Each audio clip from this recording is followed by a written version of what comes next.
তারেক রহমানের শপথে নরেন্দ্র মোদীকে আমন্ত্রণ জানানোর পরিকল্পনা বিএনপির। এদিকে জামায়াতকে দায়িত্বশীল বিরোধী শক্তি হিসেবে দেখার আশা প্রধান উপদেষ্টার। অন্যদিকে নির্বাচনে পরাজিত হয়ে মনে মনে ক্রীড়ামন্ত্রী হয়ে বসে থাকা একজনের মাথা নষ্ট হয়ে গিয়েছে এবং নেতাকর্মীদের উপর হামলা যে হুঁশিয়ারি দিলেন সার্জিস আলম। এতক্ষণ শুনছিলেন শিরোনাম, এবার জানিয়ে বিস্তারিত। ত্রয়োদশ জাতীয় সংসদ নির্বাচনে নির্দিষ্ট জয়লাভের পর আসন শপথ গ্রহণে অনুষ্ঠানে ভারতের প্রধানমন্ত্রী নরেন্দ্র মোদীকে আমন্ত্রণ জানানোর পরিকল্পনা কথা জানিয়েছেন বাংলাদেশ জাতীয়তাবাদী দল বিএনপির এক শীর্ষ নেতা। ভারতীয় সংবাদ মাধ্যমে WINA কে দেওয়া এক সাক্ষাৎকারে এ পরিকল্পনার কথা জানান বিএনপি চেয়ারম্যান তারেক রহমান, পররাষ্ট্র বিষয়টি উপদেষ্টা হুমায়ুন কবির। অর্থমন্ত্রী সরকারের আমলে দীর্ঘদিনের উত্তেজনার পর বিএনপি এর উদ্যোগকে দুই দেশের গভীর সম্পর্কে উষ্ণ ফেরার ইঙ্গিত হিসেবে দেখা হচ্ছে। হুমায়ুন কবির বলেন, এই অঞ্চলটি আমাদের জন্য গুরুত্বপূর্ণ। তারেক রহমানের পররাষ্ট্র নীতির একটি গুরুত্বপূর্ণ অংশ এটি। আমাদের লক্ষ্য এই অঞ্চলকে প্রভাবশালী অঞ্চলে পরিণত করা। উদ্বোধনী অনুষ্ঠানে আমন্ত্রণ পাঠানোর ক্ষেত্রে অগ্রাধিকার বোধ রয়েছেন। সময়সীমা কম, তবে সদিচ্ছা রয়েছে। এদিকে এই আমন্ত্রণকে সুসম্পর্ক গড়ে তোলার লক্ষ্যে নেওয়া একটি শুভেচ্ছা উদ্যোগ হিসেবে বর্ণনা দেন তিনি। এ বলে আপত্তি কাউকে অনুষ্ঠানে অংশ নিতে আমন্ত্রণ জানালে স্বাভাবিকভাবেই তার উপস্থিতির প্রত্যাশা করেন এবং এটি একটি সদিচ্ছার প্রকাশ। তারেক রহমান নেতৃত্বে বৃহত্তর কূটনৈতিক লক্ষ্য তুলে ধরে হুমায়ুন কবির বলেন, নতুন সরকার আঞ্চলিক সহযোগিতার একটি ভারসাম্যপূর্ণ সংস্থা অনুসরণ করতে চায়। আমরা বিশ্বাস করি এই অঞ্চলের লক্ষ্যে একটি নির্দিষ্ট রাজনৈতিক দৃষ্টিভঙ্গি নির্ধারণ করা সম্ভব। বহুপাক্ষিত সংগঠনগুলোতে সক্রিয়তার সুযোগ হিসেবে উল্লেখ করে তিনি বলেন, পার্ক ও সিম্বস্কেটের কাজে লাগাতে যেতে পারে। নির্বাচনে বিএনপির ভূমিধস জয়ের পর আন্তর্জাতিক মহল থেকে আসা শুভেচ্ছা বার্তার মধ্যে এসব মন্তব্য করেন। 2024 সালে আওয়ামী লীগ সরকার ক্ষমতাচ্যুত হওয়ার পর বাংলাদেশ রাজনৈতিক প্রেক্ষাপট এটি একটি বড় পরিবর্তন হিসেবে বিবেচিত হয়েছে। ভারতের প্রধানমন্ত্রী নরেন্দ্র মোদী ইতিমধ্যে তারেক রহমানের সঙ্গে টেলিফোনে কথা বললে তাকে অসাধারণ বিজয়ের জন্য অভিনন্দন জানিয়েছেন। এটি গণতান্ত্রিক ও প্রগতিশীল বাংলাদেশের প্রতি ভারতের সমর্থন ব্যক্ত করেছেন। দ্বিপক্ষীয় সম্পর্কে একটি নতুন সূচনার ইঙ্গিত দিয়ে জামায়াতে ভারতে হাসিনার অবস্থান নিয়ে উদ্বেগের কথা বলেন হুমায়ুন কবির। আগামী কয়েকদিনের মাধ্যমে শপথ গ্রহণ অনুষ্ঠানে অনুষ্ঠিত হওয়ার কথা রয়েছে। প্রায় 2 দশক নির্বাসনে থাকার পর সাবেক প্রধানমন্ত্রী এবং খালেদার বড় ছেলে তারেক রহমান প্রধানমন্ত্রীর দায়িত্ব গ্রহণের প্রস্তুতি নিচ্ছেন। এদিকে ত্রয়োদশ জাতীয় সংসদ নির্বাচনে মর্যাদাপূর্ণ ফলাফল অর্জন করে বাংলাদেশ জামায়াতে ইসলামীর আমির ডক্টর শফিকুর রহমানকে অভিনন্দন ও ধন্যবাদ জানিয়েছেন অন্তর্বর্তীকালীন সরকার প্রধান উপদেষ্টা ডক্টর মোহাম্মদ ইউনূস।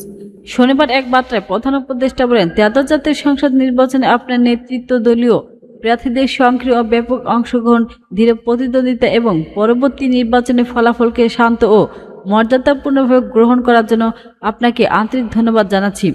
এদিকে নির্বাচনকে কেন্দ্র করে জামায়াতে আমিরের ভূমিকার প্রশংসা করেন তিনি। নির্বাচন প্রচার পর্ব থেকে শুরু করে ফলাফল ঘোষণা পরবর্তী সময় পর্যন্ত আপনার রাজনৈতিক শিষ্টাচার, সংযম, দায়িত্বশীল বক্তব্য এবং কর্মীদের প্রতি শান্তিপূর্ণ আচরণের আহ্বান দেশের সামগ্রিক পরিস্থিতিকে স্থিতিশীল রাখতে বিশেষ ভূমিকা রেখেছেন। অন্তর্বর্তীকালীন সরকার দায়িত্ব পালনকালে জামায়াত যে সংগঠনমূলক সমর্থন, পরামর্শ ও সহযোগিতা প্রদান করেছেন তার জন্য বিশেষভাবে ধন্যবাদ জানান প্রধান উপদেষ্টা। বাংলাদেশে আজ এক গুরুত্বপূর্ণ সময় অতিক্রম করছেন। বৈষম্য, অর্থনীতি, প্রযুক্তিগত রূপান্তর, জলবায়ু পরিবর্তন, মানব সম্পদ উন্নয়ন এবং সামাজিক ন্যায় বিচারের প্রশ্নে আমাদের সামনে বহু চ্যালেঞ্জ ও সম্ভাবনা রয়েছে। এই প্রেক্ষাপটে গণতন্ত্রকে আরও শক্তিশালী, অংশগ্রহণমূলক ও প্রতিষ্ঠানভাবে সুসংহত করতে হলে সরকার ও বিরোধী দল উভয়ের দায়িত্বশীল নীতিনিষ্ঠা গ্রহণ অনিবার্য। নিজের প্রত্যাশার কথা জানিয়ে প্রধান উপদেষ্টা বলেন, আমি প্রত্যাশা করি আপনার নেতৃত্বে বাংলাদেশ জামায়াতে ইসলামী একটি গঠনমূলক ও দায়িত্বশীল বিরোধী শক্তি হিসেবে জাতীয় সংসদ ও রাজনৈতিক অঙ্গনে সক্রিয় ভূমিকা পালন করবে। নীতিগত বিতর্ক, আইন প্রণয়নে পরামর্শ, জনগণের প্রত্যাশা ভুল ধরা এবং রাষ্ট্রের জবাবদিহিতা নিশ্চিত করার ক্ষেত্রে একটি সুস্থ ও ইতিবাচক রাজনৈতিক সংস্কৃতি গড়ে উঠবে, এমনটাই আমাদের আকাঙ্ক্ষা। জাতীয় নাগরিক পার্টির এনসিপি মুখপাত্র আসিফ মাহমুদ সজীব ভূঁইয়া বলেছেন, নির্বাচনে পরাজিত হয়ে মনে মনে ক্রীড়ামন্ত্রী হয়ে বসে থাকা একজনের মাথা নষ্ট হয়ে গিয়েছে। কথাগুলো বলতে চাইনি, তার কর্মকাণ্ডে না বলেও থাকা যাচ্ছে না। এদিকে শনিবার সামাজিক যোগাযোগ মাধ্যমে ফেসবুকে এক স্ট্যাটাসে এসব কথা বলেন আসিফ। তিনি বলেন, গত 1.5 বছর ক্রীড়া ক্ষেত্রের জন্য কাজ করতে গিয়ে সবচেয়ে বেশি বিরোধিতা এবং বাধার সম্মুখীন হয়েছে একজন থেকে। বারবার ব্যর্থ হয়েও থামেনি সে। একজন নির্বাচনে পরাজিত হওয়ার ক্ষোভ আমাদের উপর দেখাচ্ছে। ঢাকা 16তে এনসিপি প্রার্থী ছিল না। এদিকে তিনি আরো বলেন, প্রথমে এক ফাঁসিবাদের দোসর সজীব ওবায়েদ জয়ের বিরুদ্ধে দিয়ে ফেসবুককে দখল করতে চাইলেও ব্যর্থ হলো। এরপর থেকে ফুটবলের উন্নয়নে সকল কার্যক্রম বর্তমান ফ্লাকুটে নেতৃত্ব এবং সরকারকে বাধা দিতে থাকলো। এরপর বিবিসিতে একজন ক্রিকেটারকে সামনে রেখে নিজের আপন ভাইসহ নিজের ইচ্ছামতো এক গাধা লোককে আনতে চাইল। সেখানে নির্বাচনে পরাজিত হয়ে পদে পদে সহযোগিতা আর বাধা হয়ে দাঁড়ালো। এদিকে অর্থনীতিকালীন সরকার যুব ও ক্রীড়া উপদেষ্টা আরও বলেন, অথচ আমি পারস্পরিক সহযোগিতার মাধ্যমে কাজ করতে চেয়েছিলাম। এমনকি ক্রীড়াঙ্গনে ঢেলে সাজাতে যে মার্চ কমিটি করা হয় সেখানেও তার পরামর্শ একজনকে অন্তর্ভুক্ত করেছিলেন গুরুত্ব দিয়ে। পরবর্তীতে মার্চ কমিটি সংসদ পদে ব্যবহার করে এই ব্যক্তি বিভিন্ন ফেডারেশনের কার্যালয় দখল করা শুরু করলে তাকে অপারেশন করা হয়। অপসারণ করার পর এই ব্যক্তিকে নিয়ে আমার নামে মামলা করানো হয়েছিল। সরকার থেমেও মামলা খেয়েছে ক্রীড়া দঙ্গলের মাফিয়াদের মাধ্যমে। আসিফ মাহমুদ আরও অভিযোগ করেন, এখন পোস্টার্স মিডিয়াগুলো দখলে নিয়ে যাচ্ছে, তাই নোংরামি করে বেড়াচ্ছে। আমরা ফুটবল ক্রিকেট সহ স্পোর্টস মিডিয়াগুলো দখলে নিয়ে যাচ্ছে, তাই নোংরামি করে বেড়াচ্ছে। আমরা ফুটবল ক্রিকেট সহ স্পোর্টস প্রায় সব ক্ষেত্রে যুবকের মাঠ ফেরাতে ঘটিয়েছি, আর ফলাফল দেশবাসী মাত্র 1.5 বছরের মাধ্যমে দেখতে পাচ্ছি। এই মাফিয়াদের সাথে মিলে স্পোর্টস মিডিয়া দখলের মাধ্যমে যাচাই তাই আক্রমণ চালানো হচ্ছে আমরা বিরুদ্ধে। এবং তিনি আরো বলেন, 1.5 বছর ভদ্রতা এবং নীরবতার সাথে কাজ করে গিয়েছি। আপনাদের অপকর্ম নিয়ে মুখ খুলিনি বলে ভাববেন না যে কথা বলতে পারি না, বাধ্য করবেন না, আপনাদের নোংরামিতে নিজের জড়াইতে চাই না।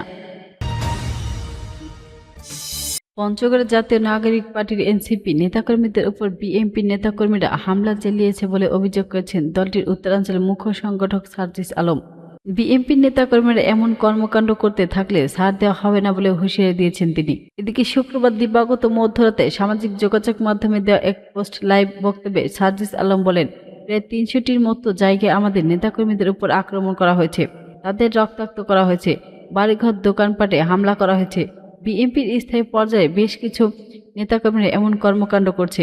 এনসিপির নেতা বলেন, আমরা চেয়েছিলাম নির্বাচনের পরে যারাই ক্ষমতায় আসুক তারা তাদের জায়গা থেকে বাংলাদেশের পুরোটা রাজনৈতিক নোংরা চালাকাল প্রতিহিংসার রাজনীতি ছুঁড়ে ফেলে দিয়ে সুন্দর গণতান্ত্রিক উপায় রাজনীতি করবে। তার সেটা দল, যার সেটা পছন্দের প্রার্থী, সে সেখানে রাজনীতি করবে। কিন্তু বিজয়ী হয়ে প্রতিপক্ষকে থাকতে না দেওয়া, আক্রমণ করা, রক্তাক্ত করা, হুঁশিয়ারি দেওয়া, এগুলো স্বৈরাচারী চরিত্র।